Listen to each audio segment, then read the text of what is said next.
बुलढाण्यातून एक अतिशय धक्कादायक घटना समोर आली।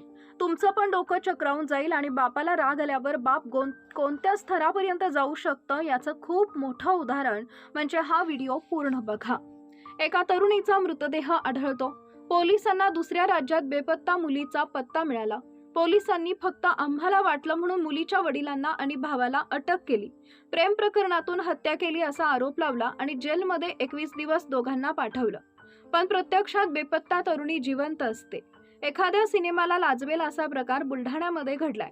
पण पोलिसांनी कोणताही तपास न करता, शहानिशा न करता गरीब घरातील वडील आणि मुलाचा जेलमध्ये का टाकलं याचं उत्तर अजूनही मिळालेलं नाहीये।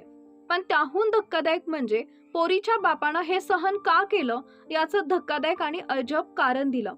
बुलढाणा जिल्ह्यातील जळगाव जामोद तालुक्यात राजुरा जंगल परिसरात सापडलेल्या एका तरुणीच्या मृतदेह प्रकरणाच्या तपासामुळे महाराष्ट्र पोलीस दलाला हादरवून सोडलं। पोलिसांनी मध्य प्रदेशमध्ये जाऊन एका बेपत्ता मुलीचे वडील बापूराव नथू काळमेकर आणि भावाला अटक केली होती। जेव्हा मुलगी स्वतः पोलीस स्टेशनला पोहोचली तेव्हा सगळ्यांना धक्का बसला। अखेरीस कोर्टामध्ये पोलिसांनी मुलगी जिवंत असल्याचं सांगितलं। कोर्टानं बापूराव काळमेकर आणि त्यांच्या मुलाची निर्दोष सुटका केली। कारागृहातून बाहेर आल्यानंतर बापूराव काळमेकर याने धक्कादायक आणि अजब उत्तर दिलं। मुलगी पळून गेल्याच्या संतापातून बापानं चक्क मुलीचा खून केल्याचं पोलिसांना सांगून पोलिसांची दिशाभूल करत प्रकरणात गोंधळ वाढवून दिला। मात्र सुटकेनंतर या प्रकरणात पोलिसांनी कुठलाच दबाव किंवा आमिष दिला नसून स्वतःच रागातून गंभीर आरोप मान्य केले असल्याचं सांगितलंय। माझी मुलगी 3 वेळा घर सोडून पळून गेली, तिनं चुकीचं काम केलं ते आम्हाला पटलं नाही। पोलिसांनी जो रस्ता सांगितला होता, जिथं मृतदेह सापडला होता, तिथून आमचं कधी जाणं येणं नव्हतं। पोरगी पळून गेल्याचा राग म्हणत होता। पोलिसांनी आम्हाला ताब्यात घेतलं, आम्हाला काही सुचत नव्हतं असं बापूराव काळमेकर यांनी सांगितलं। दरम्यान या प्रकरणात मृत्युमुखी पडलेल्या मुलीचा पत्ता लागला नसताना पोलीस अधीक्षकांनी एलसीबी ठाणेदार सुनील अंबुलकर, जळगाव जामोद ठाणेदार नितीन पाटील, पोलीस उपनिरीक्षक पंकज सपकाळे आणि 3 कर्मचाऱ्यांना हेडक्वार्टर अटॅच केलं। तसेच या प्रकरणाची एलसीबीच्या 4 पोलीस कर्मचाऱ्यांची तडकाफडकी उचलबांगडी करण्यात आली आहे।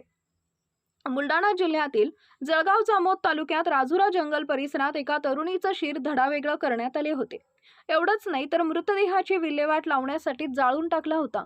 पण मृतदेह अर्धवट जळाला होता। या घटनेमुळे परिसरात खळबळ उडाली। पोलिसांनी या प्रकरणी सगळ्या बाजूने तपास केला। कुठं बेपत्ता असल्याची तक्रार आहे का याची तपासणी केली।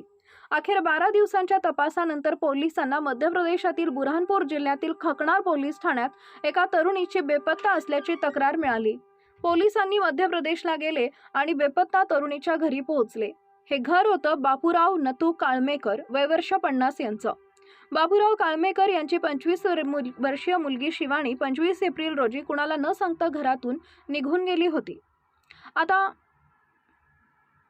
मृतदेहाची ओळख पटल्यानंतर पोलिसांनी आता शिवानी कुठे गेली याचा शोध सुरू केला।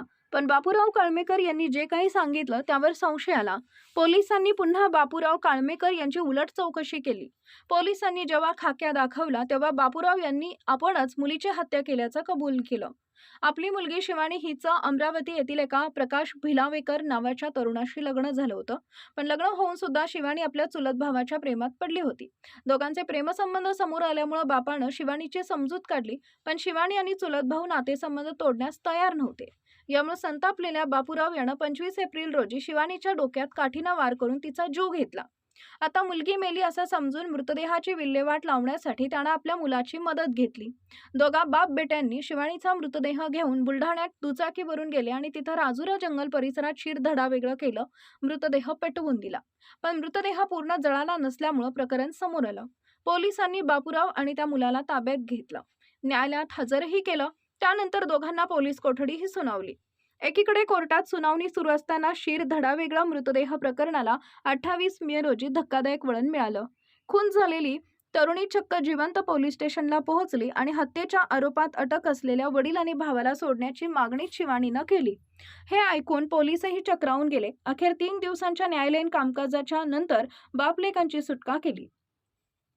पण बापलेकांची सुटका झाली असली तरी जळगाव जामोद भागात आढळलेला हा मृतदेह नेमका कुणाचा आहे याचा अजूनही पत्ता लागला नाही। उलट आम्हाला वाटलं आणि बापलेकानं दिलेल्या कबुलीमुळे प्रकरणाला भलतंच वळण मिळालं।